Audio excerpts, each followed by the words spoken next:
Okay, we are getting started here. Both teams are now in the lobby, and we're getting underway. This is an Intersphere Coalition Season 5, Week 5 match between CDU Bandits and CRN1. I'm going to call them the Crimson Reapers, I believe, here, just to make it sound a little bit more of a team name as opposed to unit tag. And this is an important match. It's Division F. This is the last week. We have two teams going at it here. There's a couple interesting potential results here. One of these teams is coming in with a 1-3 record. The other's coming in with a 2-2 record. I'm going to check which team is which.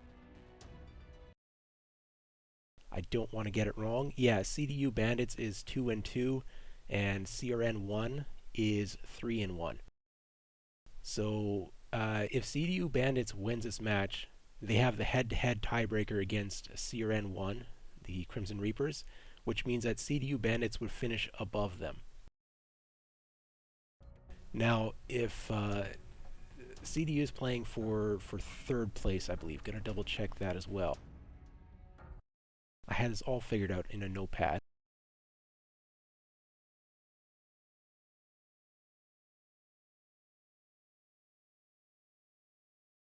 Yeah, so by my calculations, the CDU Bandits can get third, and if I understand tiebreakers correctly, that is the highest that they can finish. If they win this match, they get third. Unless if I don't understand tiebreakers, because this is a very complex division potentially.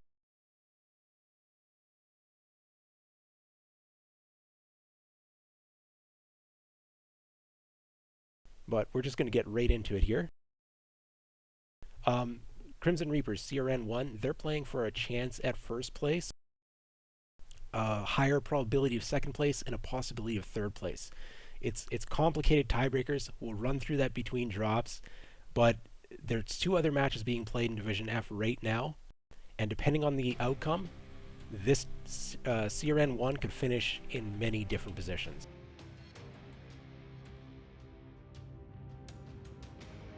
And dropships are coming in. I'm looking at critical damage unit, Bravo, or Bandits. In the blue, we have Phoenix Hawks. These are going to be small pulse is my money. Yep. I'm going to assume. Okay, yeah, I'm just going to check all three. You see some variance on these. Nope, all small pulse, 7 small pulse. And fire starters, those are also just going to be straight small pulse. If they aren't running PPCs on the Phoenix Hawks, they're not going to be running PPCs on the fire starters. So this is a pure laser brawl. Lots of speed, not much range. And over on CRN1, Crimson Reapers, we have a Hero Mag Jenner Oxide that is an SRM variant. For SRM4, there's no jump jets on that variant though. Not that you need them on this map. And then we have Assassins, SRM6, no Artemis, SRM6, no Artemis. The Huntsman with small lasers and SRM5, so there's a lot of burst damage here, but it's a little bit spread. Yeah, more SRMs, no small lasers on there, and more SRMs. So yeah, both teams just going straight in, they're brawling. We have pinpoint focus damage versus SRM spread damage.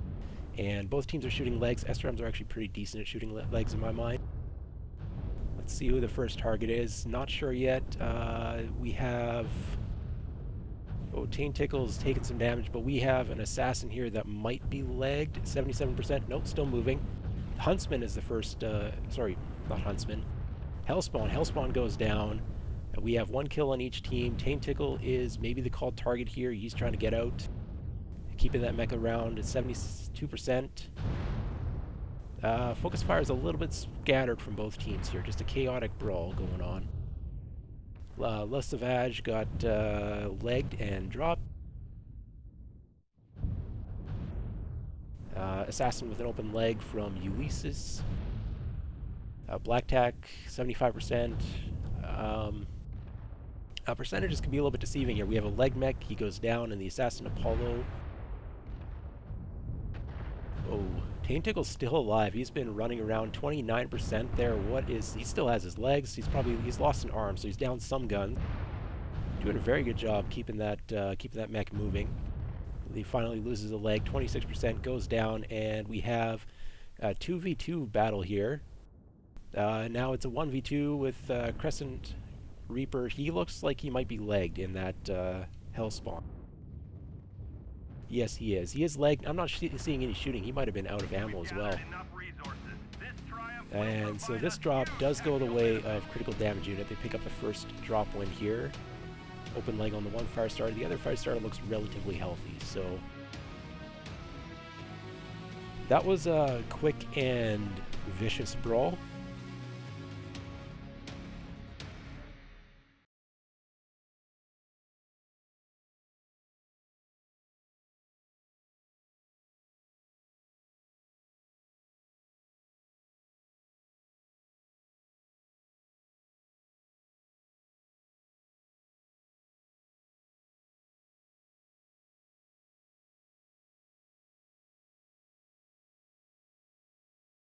Okay, just going to run through the damages really quick here.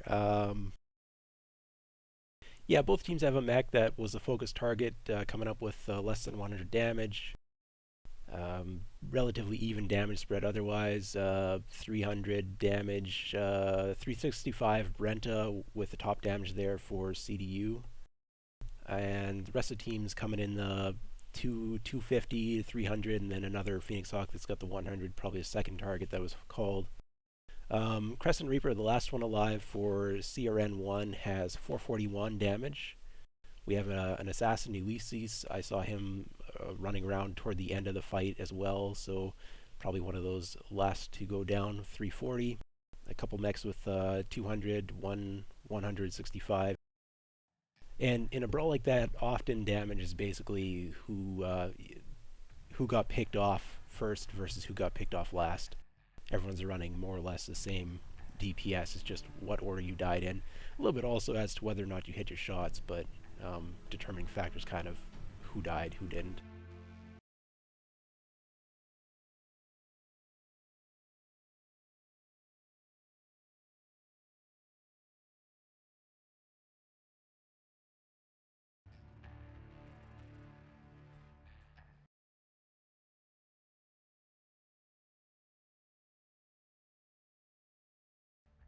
Okay, we're going on to another map now, HPG Manifold. 3 cap Conquest, 1 cap's in the basement, 2 are relatively close by, but due to the nature of the HPG layout, the distance between them is a bit of a distance. But I want to get back to talking about the potential finishes here. First, I need to update the scoreboard.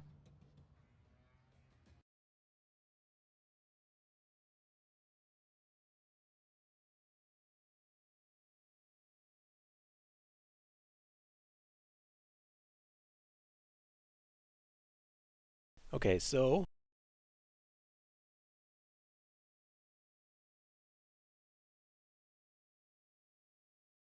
based off of these notes that I put down, CRN1, if Raptor Talons and GNX both win their matches today, they're playing separate teams, CRN will finish third on tiebreakers, and that would be a drops 1 tiebreaker because Raptor Talons, GNX, and CRN1, each of them has beat one of the other and lost to one of the other. So in a 3-way tiebreaker, it goes to number of drops 1. Now, if Raptor Talons wins and GNX loses, and they're playing separate matches, so then CRN1 would finish first on the head-to-head tiebreaker because CRN1 beat the Raptor Talons. But if GNX wins and Raptor Talons loses, then CRN would finish second place because GNX beat CRN1 and had lost Raptor Talons. So GNX would have the tiebreaker over CRN1 on head-to-head matches. Now, if both Raptor Talons and GNX lose, which I consider to be a fairly unlikely scenario, then CRN1 would finish first in the division with a match win.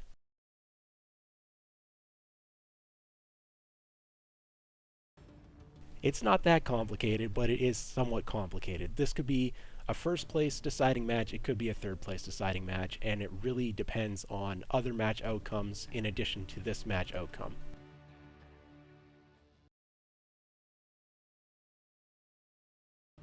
Just wanted to get that out there for anyone wondering what the stakes of this random match in Division F is.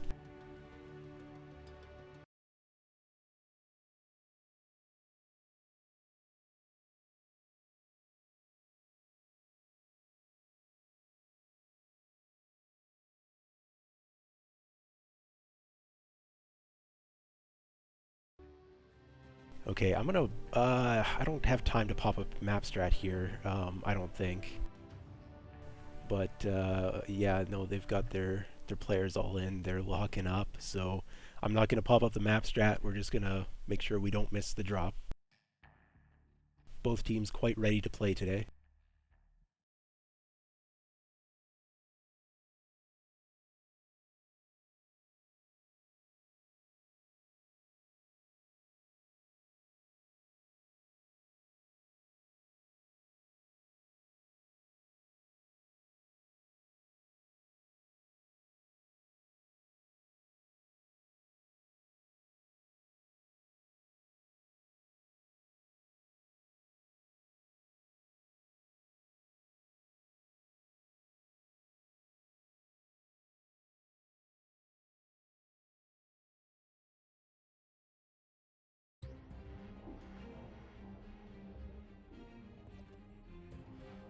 Alright, we're going to be looking at critical damage unit.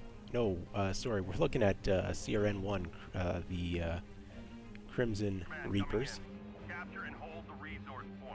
And we've got catapults and dervishes. Just 3 catapults, 3 dervishes. Very simple drop deck. It's going to be brawl. We have MRM-20s, small lasers. MRM-20s, small lasers.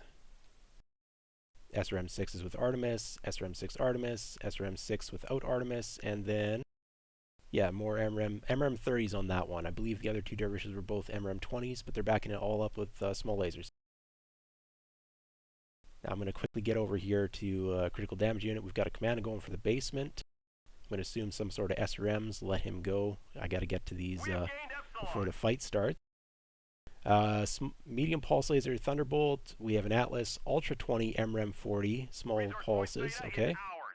Crab with 6 medium pulse, and then we have a Raven. I believe this is it's the Hyugen Hero. It's got jump jets, SRM 4s, heavy machine gun. And I did miss one mech. Yes, Stalker on the wall. This will be just standard large lasers, not ER large. Now at this range, typically, if you're thinking you're going to be trading, you're going to want ER large on this map. But they have guessed correctly that their opponents are not going for trade.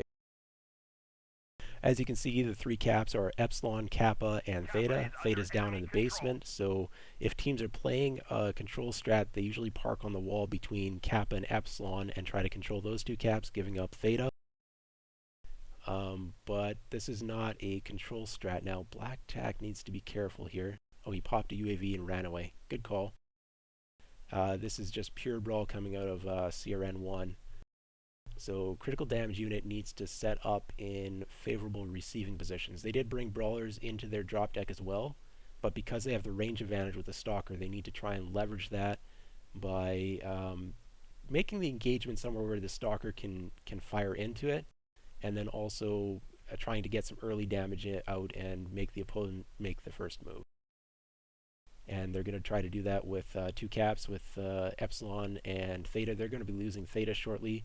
Now the commando's probably going to go and back cap Kappa once he sees what's happening here. And I think they know. I think there was a UAV up. Oh, that is a CRN1 UAV. But I think the commando got a good look of what was going in the basement. We have some nice paint jobs here on some of these catapults. One of them still rocking that noob green. Might have just bought it straight up for this match. Hasn't gotten to painting it yet. A little bit of variety in the paint schemes, but they're all looking pretty sharp down here in the basement. They're walking out the ramp. I don't know if they have the scouting intel as to where they need to go for the brawl. They don't have a scout in with their mech, but I don't think that... Well, we've got CDU with their backs to where the opposing team is coming out. They're looking around. They don't know where they are right now. They should be spotting them right here. Sava ship is looking the right way, but there's some terrain in the way. This brawl push, I think, is so far unspotted. Now there's a ramp here that would lead up to the Stalker. Stalker's looking back to see, yeah, okay, so Ravi's going to spot them here in a second. There we go. He should be spotting this. Was there weapons fire? No weapons fire yet. Okay, there we go. There we go. He's going to be calling it out. There's a ramp here, easy access up to the Stalker. And where are the brawlers? Are they going to be in position to deny that ramp? They are not. How much damage is going to occur here before, or are they even going up the ramp? Maybe not. They need to send at least one or two mechs up there to play with the Stalker, keep him out of this fight, or else he's going to free farm. The fight has started. Apollo Crisis is the focus target here. He's got a commando flambringer from behind. No, the Atlas is the called target over for critical damage unit. 60% Atlas is down. The Atlas went fast. I mean, this is a lot of SRMs though. Now, Ravi is going to be free farming with the Stalker. This is a pretty good angle here that he's going to be putting in. Maybe some back shots. Catapult's turning to fire at that range. I mean, they're hitting, but not going to be very effective. So far, just one mech down on each side, the Atlas, and now two dervishes are down. This is a chaotic brawl here. A lot of percentages going down. There's a catapult, 67% from Ben. Crab's at 56%, but a crab could tank for a while. Oh, or not. Big splat in the face there from Savage with the catapult. Master Pig goes down. Now, I don't know which way this fight is going. Ravi's still 60-some%, and he's been farming damage. But those catapults still have their legs. Oh, Savage goes down. One catapult's trying to get up now to the Stalker, but it's maybe a little bit too late. Catapult's almost legged, and the other catapult is coming out of the background, moving rather slow. I imagine that's a leg catapult. No, it's halved. Halved in one touch CT. Yeah, this Stalker, I'm expecting big damage numbers out of Ravi in this fight. Probably heat cap the entire fight. He's dropping down. Is he fresh? I mean, 50%, but where is the damage? We've gathered enough resources. They get the cleanup here. Commando Black Tag, 24%. Ravi's just open up with a side torso, still relatively healthy. Wow, that Commando, yeah, that is a Commando's tank. And the Raven's also looking a little beat up as well.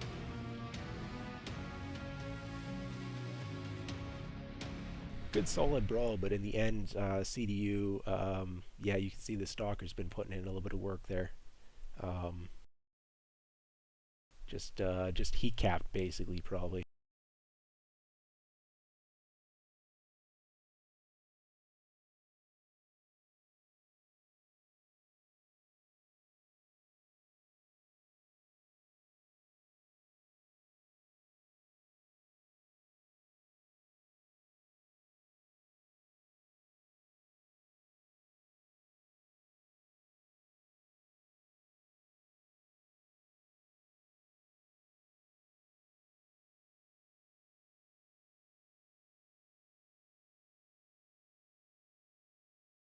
Okay, I need to work on my sound, apparently. I will make an effort for that going forward. Thanks for the feedback there. Running through the damage right quick here. Ravi with the Stalker, he has 700 damage. Raven, Hugin out of Scroggles with 460. Master Pig, I thought he went down a little bit early, but he's got 440 damage with his Thunderbolt. Commandos put out a respectable 242 for the Commando, and I know he's also doing a fair bit of flame ring. The Atlas was called target and just dropped right away. So looking at CRN1, Catapult A1 with a 569 damage, Paid to Kill with a 582, both very high damage. Dervishes, Ulysses coming up with a 420, a couple others with 300. So the damage is there, but the MRMs and SRMs, they spread the damage a fair bit, so it's hard to tell. Although they did get into the point blank range, I did see some precision shots. The closer they are, the less spread there is. So yeah, good fight there, but in the end it does go the way of CDU.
Okay, so we're doing this again, just switching team sides and then playing out the same 360 tons on HBG manifold. So we're going to see if there's any adaptations that can be made here for CRN1. They are currently down 0-2 in the match, but there's still time to turn it around, go for the reverse sweep. I've seen it happen. And the other thing is that the chassis limit, there's only 3 of each chassis allowed, so they are out of catapults and dervishes, so we know for sure that they are not going to be running the same drop deck back. And there's also one of the stalkers used up on the critical damage unit side.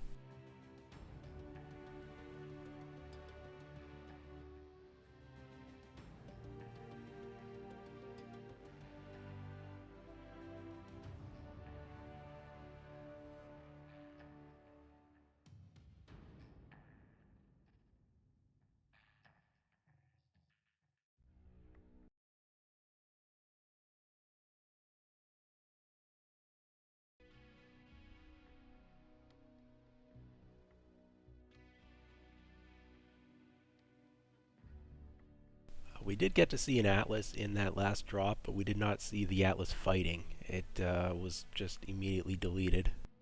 So maybe we'll see an Atlas again and actually get to watch it fight, or maybe we won't see any more Atlases.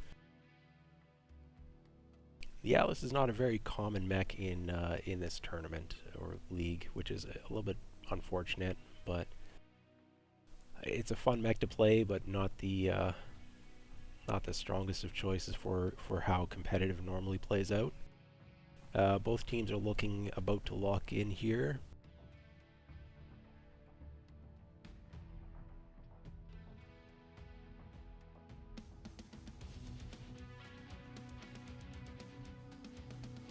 There's one player not readied up, and then I believe once they are readied, we will be getting into the match.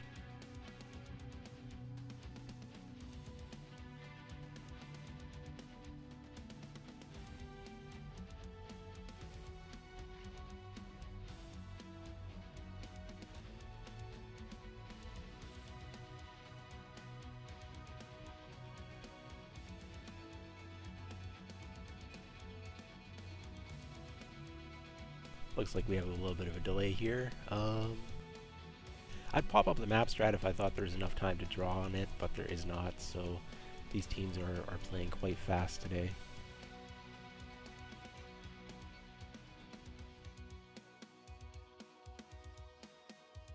I'm kind of excited with the amount of brawling that we've seen here so far out of the first 2 drops. Whether or not that's going to continue as the tonnage goes up, I'm not sure. A few of the more premium brawler mechs have been used up, but there's plenty of choices left.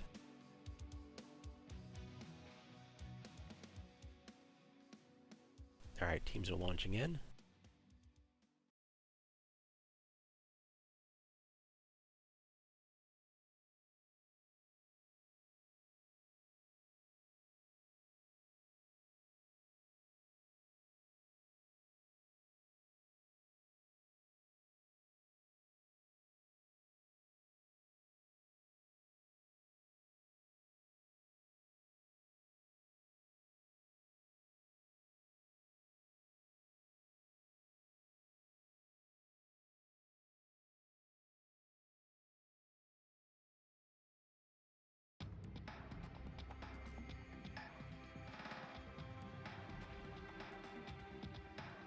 Okay, we're going to be looking at critical damage unit when they arrive here. Dropships are just setting down. We've got archers, catapults, a locust. Alright, this is going to be brawl. So teams to switch sides, and now critical damage unit is bringing the pure brawl. SRM2, SRM6, 9 SRM4. A little bit of variance in the builds here. We have SRM6. No Artemis on these catapults. And another SRM4 Archer. The Pirate's Bane is just going to be doing basement control, I imagine. Gonna see if I can pull up the build. Yeah, heavy machine gun, small laser, Pirate's Bane. High DPS, mostly just there to try and do the caps, I guess. A little bit of back harassment as well. And out of CRN1, we have Crusaders. They're using all 3 Crusaders on this drop. 14 small pulse, 12 small lasers with 2 Snubnose PPCs. So two of them have Snubnose PPCs, one of them is just pure small pulse. Dragon with Snubnose PPCs and one SRM6. And a Dragon with some bolt-ons, Snubnose PPCs, and an SRM6. They have a light mech as well. Gonna try to grab that build quick. Oh, it's a Phoenix Hawk. Okay, so this is probably a small pulse laser. Yeah, 7 small pulse laser. Okay, so both teams are doing brawl. And the Pirate's Bane has spotted it and is running for its life.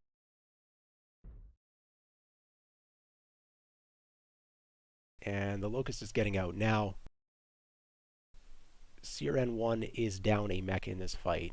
Their Phoenix Hawk actually contributes a significant amount of tonnage. They might have been better off waiting, but they're just getting straight into the brawl. Some mechs going up ramps, some mechs going down ramps. So we have Crusader getting focused. Looks like it's legged. Ben is legged and down. And we have a casualty with one of the archers, Michael Hasek. So right now it looks pretty even. Percentages are about the same. Dragon here from Apollo's probably the next target to get picked out. Or Crescent Reaper himself in the Crusader might be a target as well. Critical damage unit is down in mechs. And that Phoenix Hawk has made it to the fight now. So Pirate's Bane is trying to turn this fight, but yeah, this is looking the way of... it's a little bit hard to see here. Everyone's so stacked up. But the last one up is that the Pirate's Bane Locust. Now, Crusader just woke up from a nap with one leg. So he's not going to do any chasing on that. But the Dragon looks relatively healthy. Oh, the Dragon's got both legs open. Okay. There's a 95% Phoenix Hawk. Other than that, the Locust might be able to try and run the caps around. Gonna pull up the damage here on the Locust.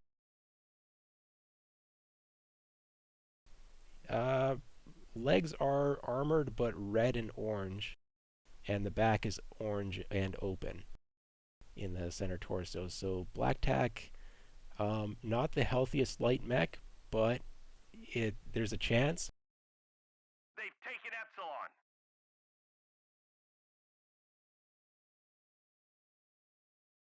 Just gonna check the Phoenix Hawk. He looks, I mean, 95%. Yeah, there's nothing concerning on that Phoenix Hawk. So the Phoenix Hawk is going to go for a cap. They're just deciding whether they're going for Epsilon or Kappa, I believe. They have made the call now to go for Kappa. And the Crusader and the Dragon are going to park in the basement and hold Theta. Or all three are going to sit in the basement. Well, they can do that because they are ahead on caps. So at a 1-to-1 cap situation, they can actually afford to wait.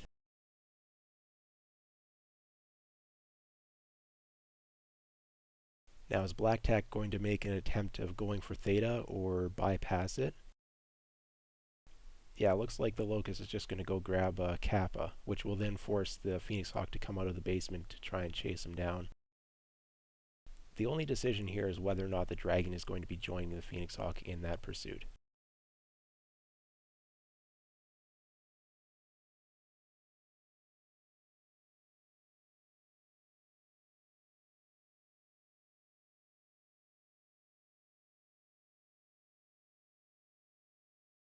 I don't know if the Locust has been seen, but they've guessed correctly where the Locust is headed.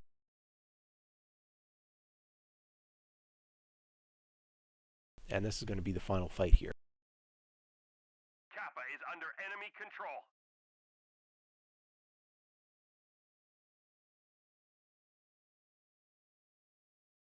Small pulse lasers have a relatively easy time hitting the light. The leg is already opened up on the Locust.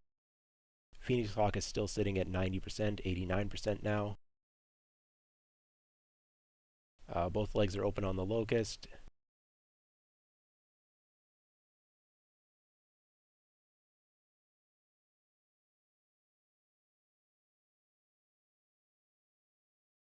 I don't think there's any reason to try and bail out of this fight. There's no running away, or there isn't another easier cap to take.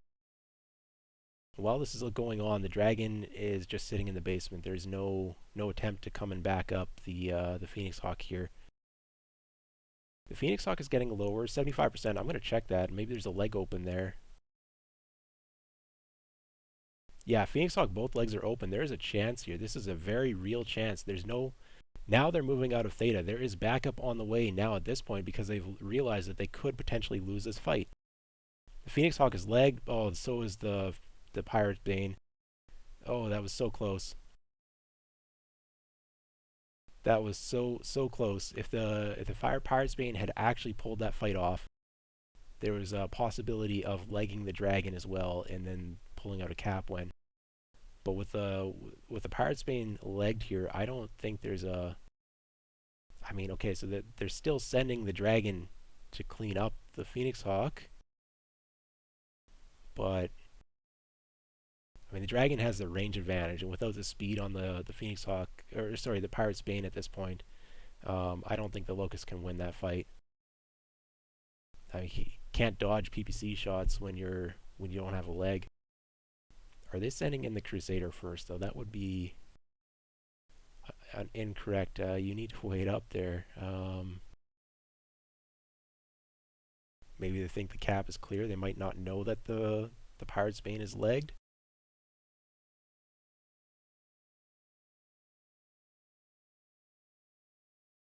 I'm not sure whose strike that was. Okay,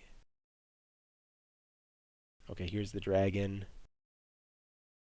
First shot does not pick up the kill. The dragon is legged, but the Locust is down. And that's how close it came. But this is now a win for the CRN1.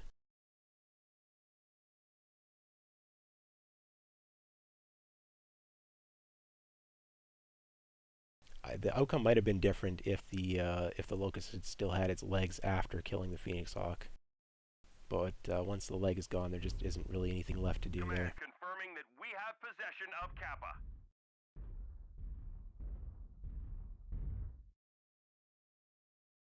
Just need to wait for the caps to tick down at this point. I don't think either of them can make it to Epsilon or any of the other caps, which are now legal for them to go and get. But yeah, eventually the time's going to hit here where the blue team is finally ahead in caps, and then the match will end. The winner's already decided, but the math is a little bit difficult for the cap point calculator. Basically, it was just a big fight around the ramp here. It was 5v6 to start, but the team with the lower number of mechs in the initial start did end up with a win. A little bit chaotic, hard to tell exactly what was happening in the fight. Just a lot of mechs taking big hits going down.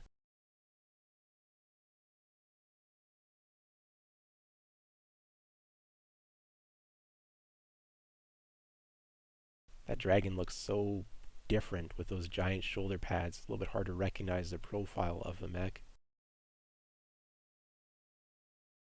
A little bit surprised those shoulder pads stayed on, didn't fall off. I guess those bolt-ons don't fall off.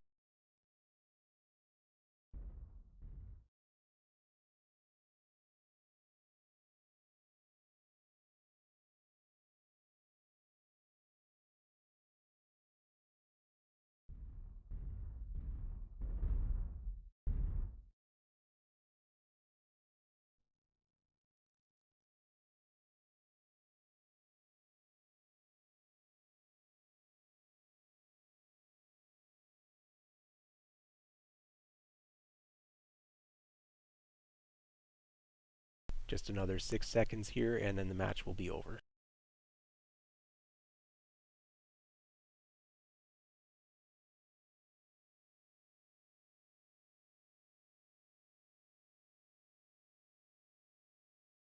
We've gathered enough resources. This triumph will provide us huge tactical benefit.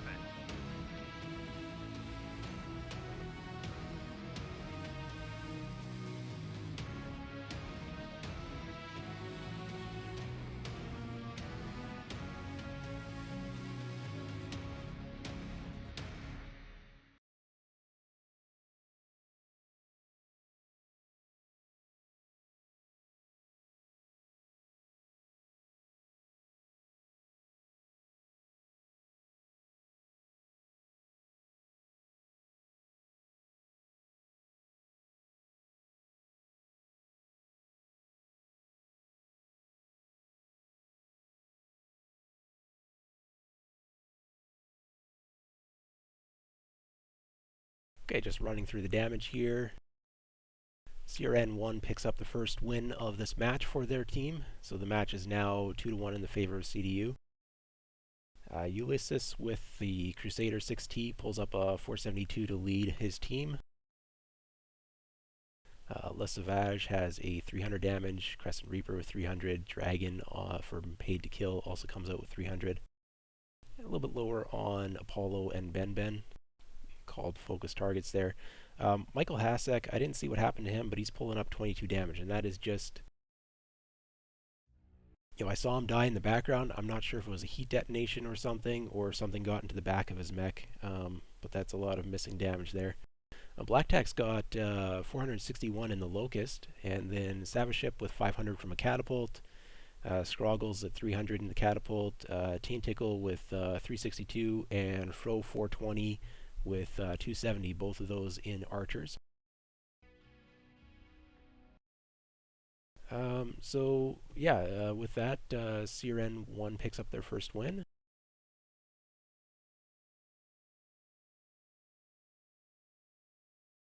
First drop win of the match.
Now teams are going to be switching to a different map now. They're staying on the same sides, but we're going to Crimson Strait, and it's now a 420-ton drop limit.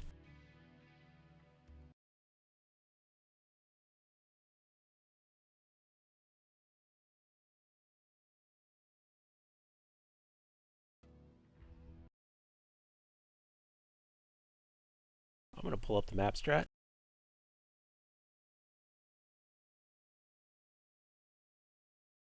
Okay, just running through it real quick.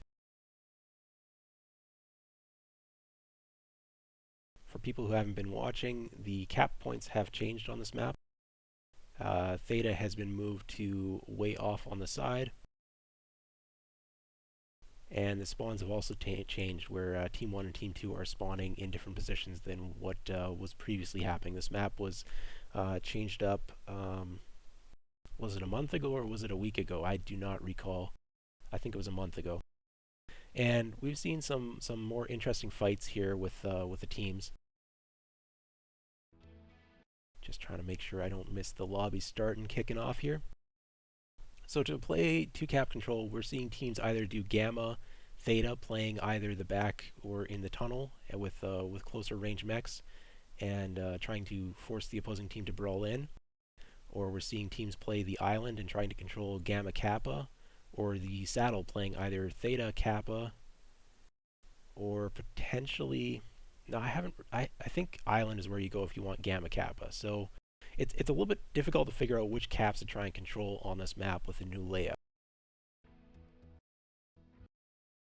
And I've seen teams brawl, I've seen teams play range, I've seen success for both. I think it's a little bit more difficult to brawl here. There's a lot of open space in the water, and walking underneath the platform is also relatively open. That tends to get spotted because the old quick play that we're used to, Team 1 would spawn where Theta is now, and they wouldn't be around the platform in time to deny a push through there. But now with the new spawns, Team 1 will see the movement underneath the platform. That's no longer a free zone in the early game. And I think that has implications for the viability of of that more quick play, mid-range style that we see either playing on the top platform or pushing through the tunnel or something of that nature. Both teams have equal access to the island though, so I've seen some brawling around there. So basically, if you want to play range and you want to go island, first you want to wait on your side, make sure the island's clear, then make the move there. But yeah, I don't know what these teams are going to do. I mean, they've been playing a lot of brawl, and that might just continue even at the higher tonnages. Now, neither team's used up their chargers yet, so maybe that's what we're going to see here.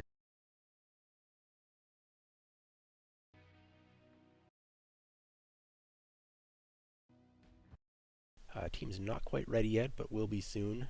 CDU used up one of their stalkers earlier, so they only have 2 left for these final drops. The stalker being a premier trade mech in Inner Sphere Coalition. We might see Himoto Cheese with more of that mid-range DPS style. Lots of mech options here that either team could dip into. I'm not sure whether or not we're going to see them actually make a play for Theta. That is if you send 1 light and you get jumped by 2, or you send 2, you get jumped by 3, or you send 2 and then your team gets pushed, it's risky to send mechs to Theta. I don't know if either team is going to take that risk.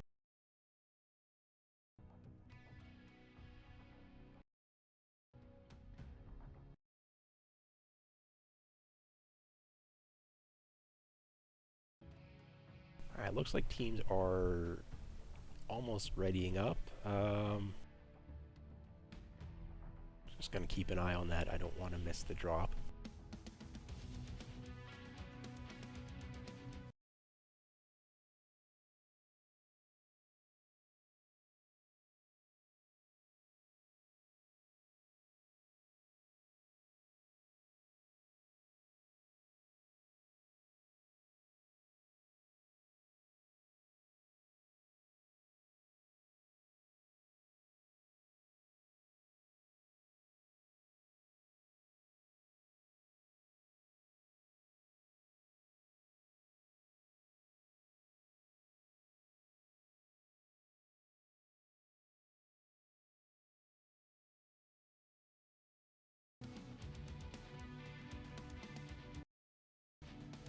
One team is locked in.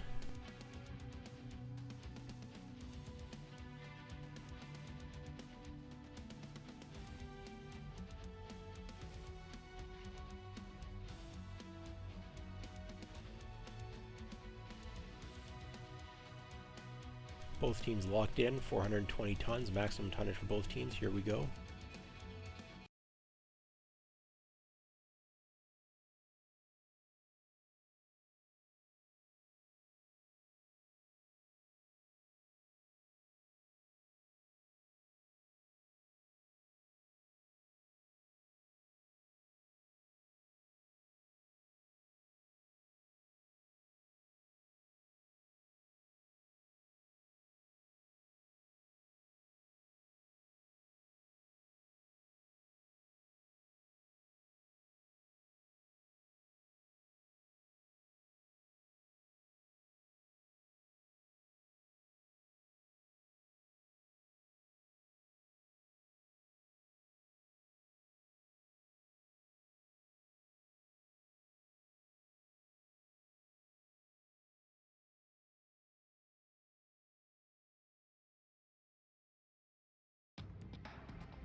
We have a team asking for permission to redrop. Command coming in. So we have a hold Capture call and from hold both the teams. resource point. Stop any hostiles that get in your way.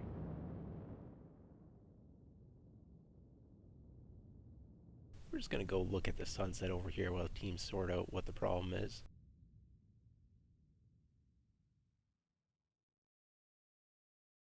Take a little look at the city.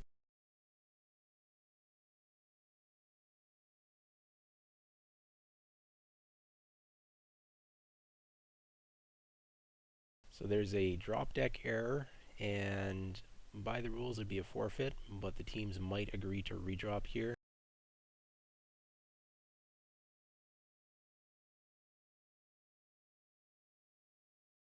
It's a close match, and they're playing for a high finish in the division. So,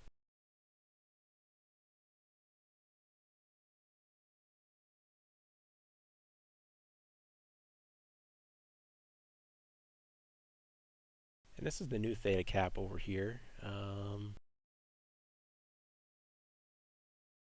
It's pretty far back from where most of the fighting typically takes place.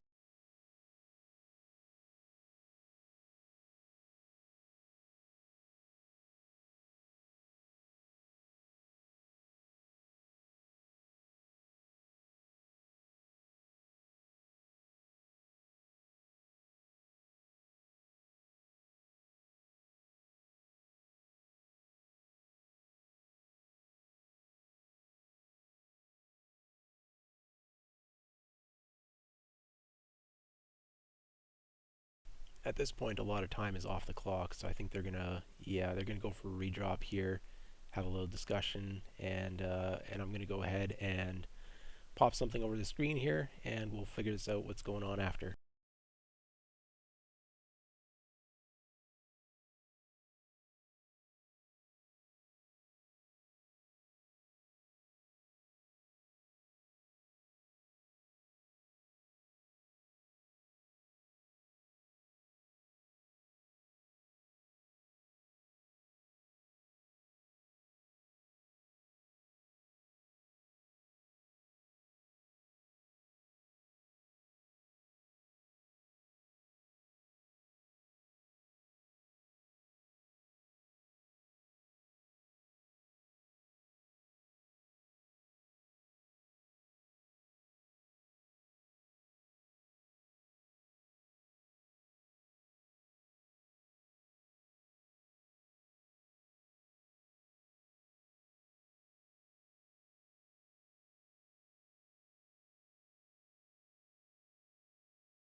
So we're gonna be doing a redrop here. I'm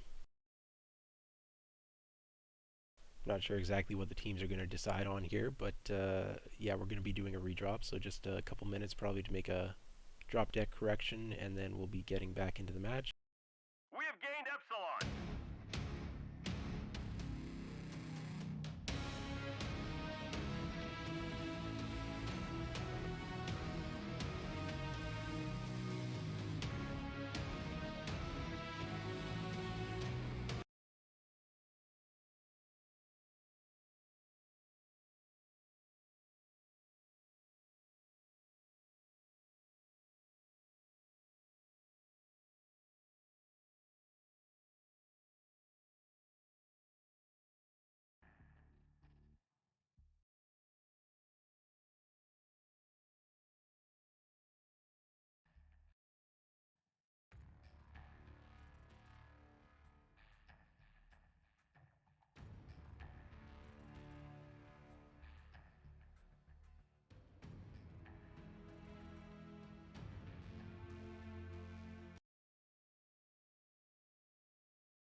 There's a little bit of confusion here as to which team should be playing on which side, and yeah, I'm just going to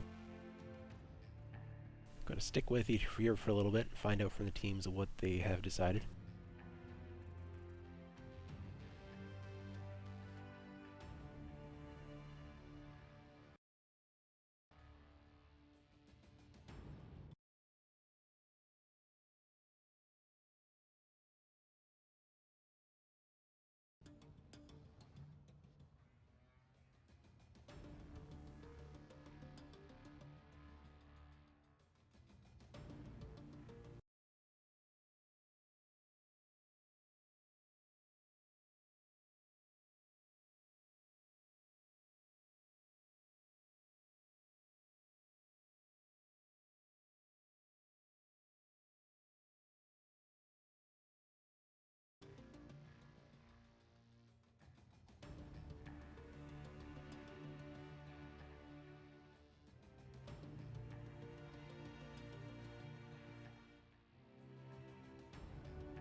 Okay, looks like we have a forfeit on drop 4, and we're going to be playing drop 5 coming up here next. So switching teams for drop 5, or switching sides, so I need to make that change. Yeah, unfortunate, but we've got the forfeit in drop 4.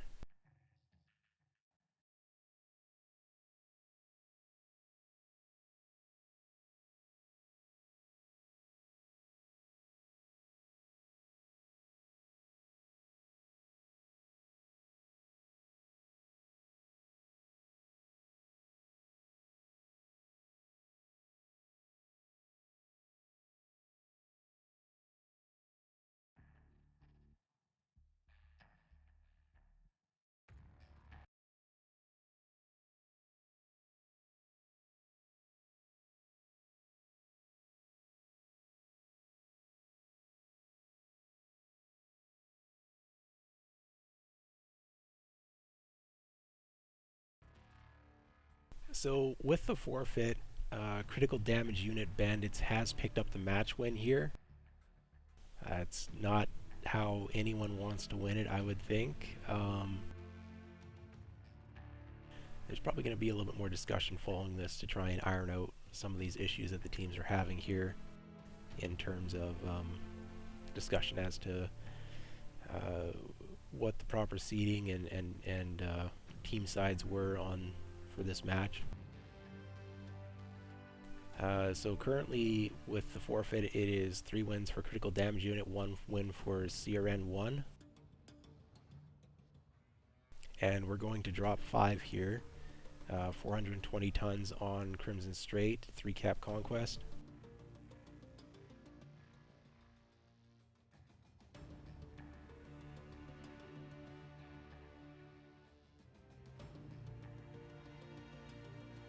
So just going to note that I'm not a referee, I'm just spectating. And it's up to the teams to talk to referee after the match to figure out and sort out whatever issues they've had here. So drop 4 is a forfeit due to an illegal drop deck with 2 hero mechs. It was caught as soon as the teams were in the match, which is it's unfortunate.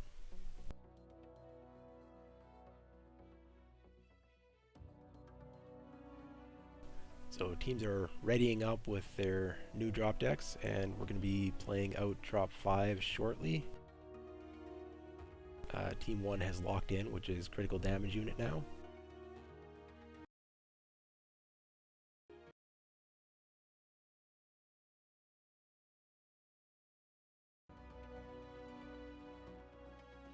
And Team 2 is just rearranging, I don't know, maybe they're working on their drop decks here, and then getting their players in, so be another little bit here.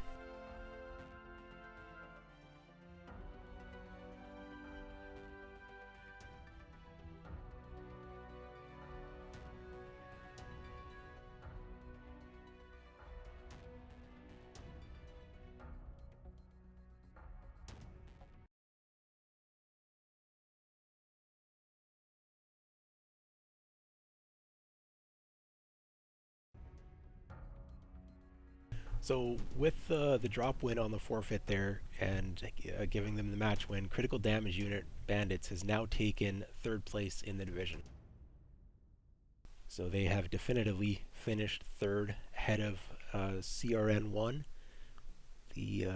which will be finishing 4th in the division.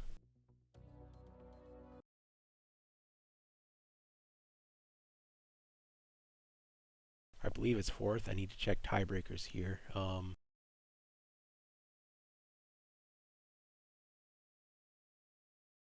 Yes, CRN1 has 4th place on the... Yeah, critical damage unit Bandits has 3rd, and CRN1 has 4th.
Okay, going to be looking at critical damage unit when they come in here. We have Crusaders, Corsairs, Stalker, that's the Misery, the hero. Gonna try to find the builds here quick. Corsairs, AC-20, Snubnose PPC, SRM-4. Misery, AC-20, Snubnose PPC. Crusaders, small pulses. I believe both of those were small pulse. And then an Orion with AC-20, Snubnose PPC. So this is a PPU-FLD short-range brawling with some small pulses as well. I'm assuming the Javelin has heavy machine guns. That's what you typically see on the 11F. And over on Crescent Reapers, we have a Marauder 2 4L. That will be Goss Peeps. Mauler, AC2, AC5, 3 of each. ERPPC, 2 of them with 6 AC2s out of the Annihilator. And another Mauler with 6 Ultra 2s. 6 Ultra 2s used to run quite hot, but there was a heat reduction on that, so that is relatively cool sustained DPS with also a little bit of burst. They have a pair of light mechs, 20-ton light mechs, a Pirate's Bane and a Flea. So we're looking at range receive and trade mechs out of CRN1, and it is close range brawl out of critical damage units, Bandits, yeah. Keep calling them the wrong names, trying to get better on this. Neither team has made a play for Theta, and I believe that, well, I think both teams know where each other are, but I'm not sure if they know builds yet.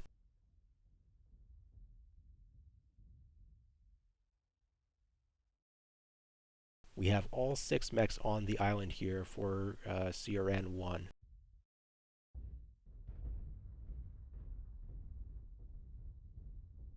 Island is a very strong position if you're being pushed, but with only 1 cap each, there's actually no incentive right now for critical damage unit to make the push.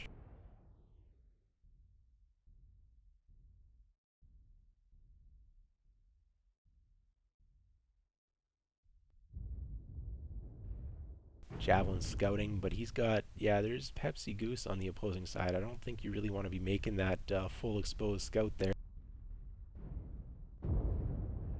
It hit an arm. I mean, the heavy machine guns are important on the Javelin, but that's not, losing an arm is not going to kill him the same way that losing a leg or a side torso would.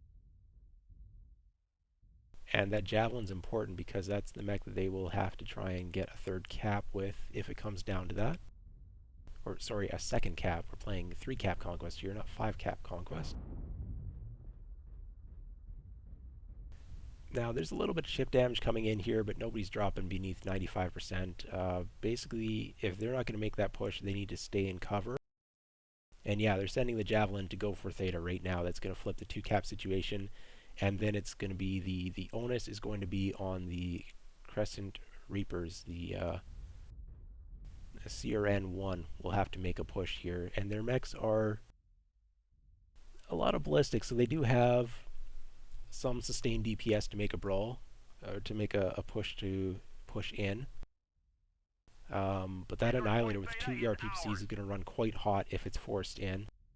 It won't be able to fire those ERPPCs at all, and this the Marauder 2 is not looking to brawl with that ERPPC and Gauss rifle. So they were looking to receive, but they don't have cap control right now.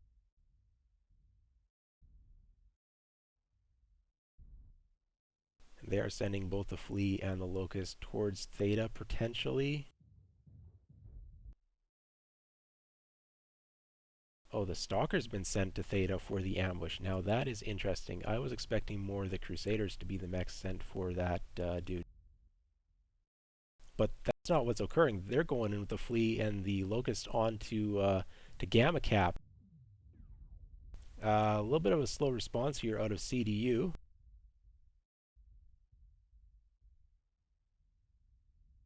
I mean, yeah, that Locust and the Flea, they're both getting out without taking very significant damage. There could have been 2 Crusaders that would have been able to jump them immediately. Maybe they're a little bit surprised by the move.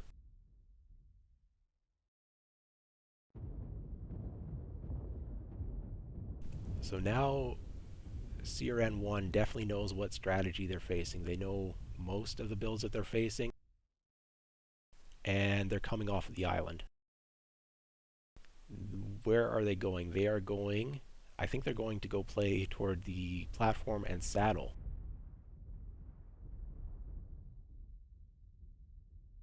And make a play for Theta with saddle control. Is that what is occurring here?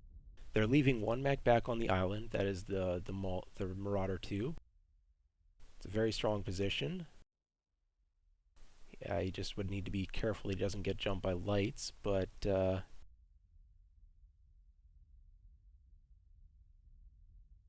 yeah, they are going for this ramp, and either they're going to go platform or they are going to go saddle. And as they need a second cap, I expect that they're going to go for the saddle. Ravi with the Stalkers pushing up on the saddle. Now he is completely... he's cut off from the rest of the heavy mechs on his team. This is going to be like a 3v1 here, 1 assault versus 3 with the Flea and the Javelin providing a little bit of a supporting role. That's not the fight that the Stalker wants to be taking.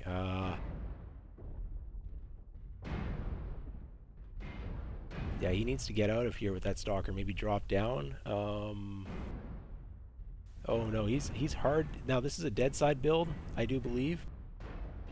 But both the side torsos are open on the Stalker. Now he's made it past the crest of that hill. And that's 50% of the Stalker gone though. And there was little to no damage returned.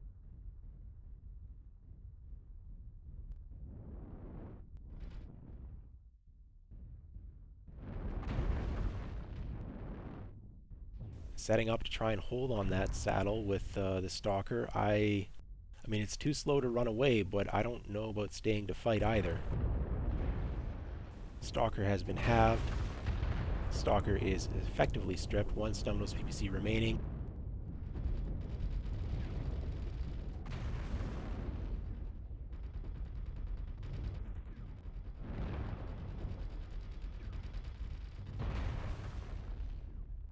Javelin's attempting to get a punish here, but he's going to have a 2-on-1 situation in a second himself, and that is, okay, are they going to get the leg off of the Pirate's Bane? I guess that is the question here.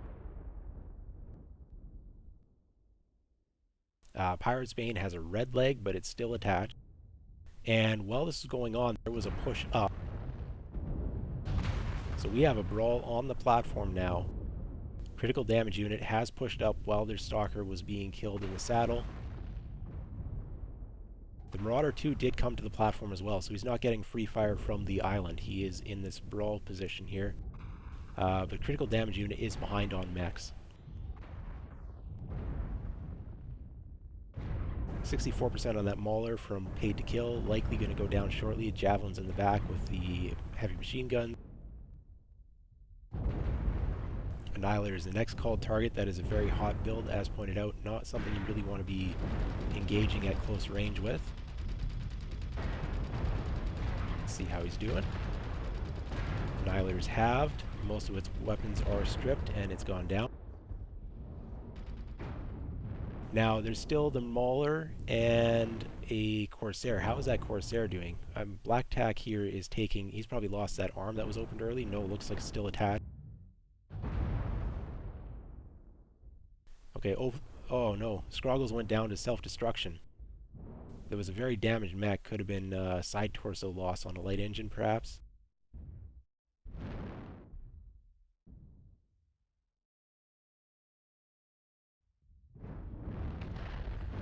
Javelin lost an arm here. Now, caps are at 500 to 300. And the Javelin still has both legs, whereas this Flea is looking very slow. That is a legged Flea. There's a chance on caps here, a very good chance.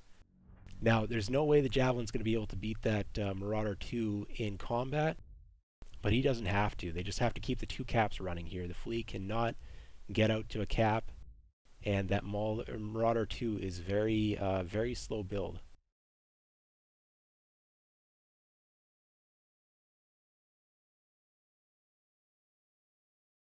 Now, this is going to be I'm not sure which team is favored right now. That is a very heavily wounded Javelin. But if he stays in cover, if Black Tech plays this out perfectly, and he doesn't have perfect information, so there's no guarantee of that. But now, do you go for Kappa or do you tend to defend a cap? I don't think you defend a cap when you know that the Marauder 2 exists. And he's trying to cross through the water.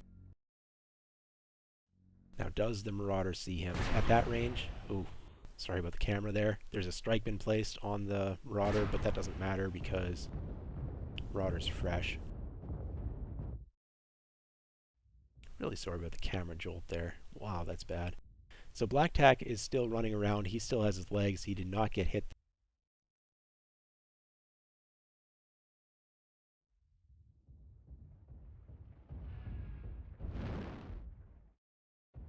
Now, when he gets to Kappa, there is going to be a flea there.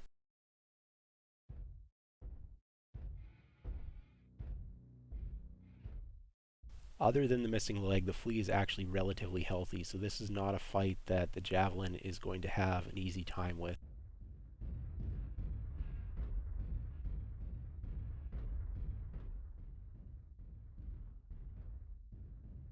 The flea is not in cover though, so the Javelin sees it coming in.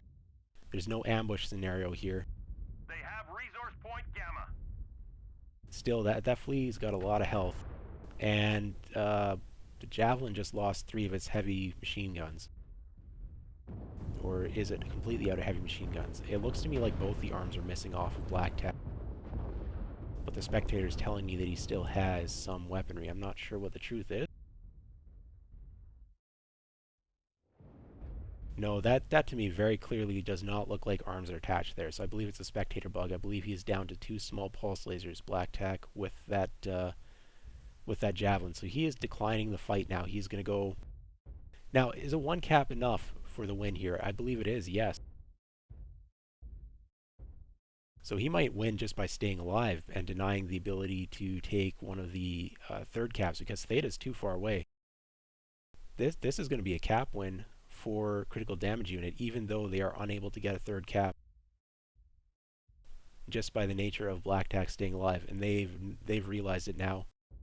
We've got the GGs in the chat here. The mechs remaining are just too slow for CRN1 to be able to pick up the win here.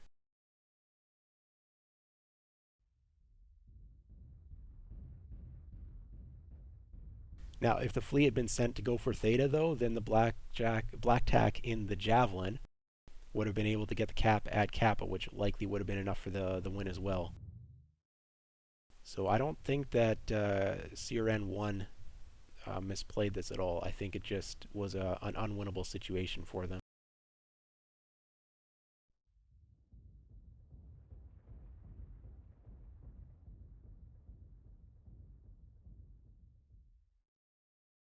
%, still has both legs. That is relatively impressive.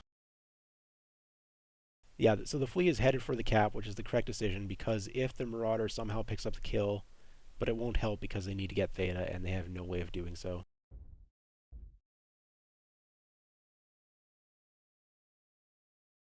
So this is going to go 4-1 in the favor of critical damage unit Bandits. They have the match win, and they are finishing in 3rd place.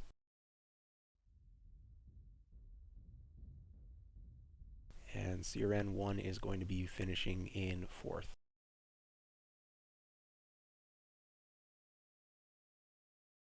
We've gathered enough resources. This triumph will provide us huge tactical benefits.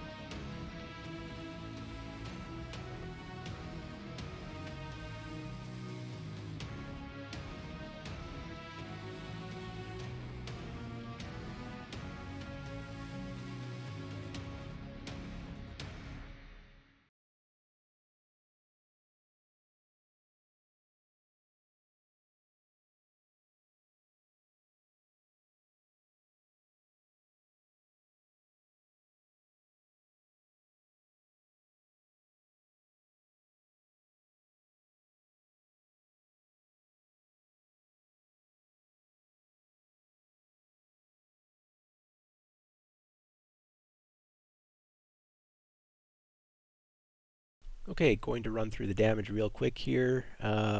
So for CDU, we have a top damage coming out of Scroggles in the Corsair. Black Tack in the Javelin putting out 538. That is very close to Scroggles with his 561, and very impressive for a Javelin. Monolithian in the Orion comes up with a 511. Taintickle in a Crusader 6T with 350. Michael Hasek with 142 in the other Crusader. Ravi in the Stalker got caught out of position and does not put up very much damage. A bit of an early pick there.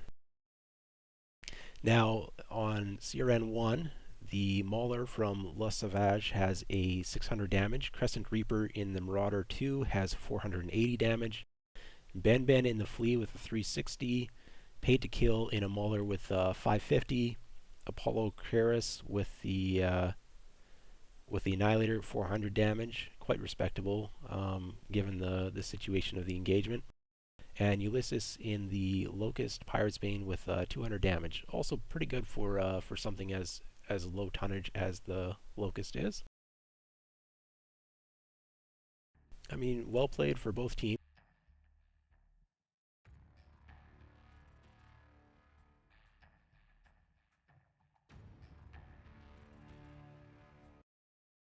Just a little bit unfortunate with the invalid drop deck situation there, leading to a forfeit. But in the end, critical damage unit Bandits does manage to pick up 3 non-forfeit drop wins, and they pick up the match with a 4-1 victory here.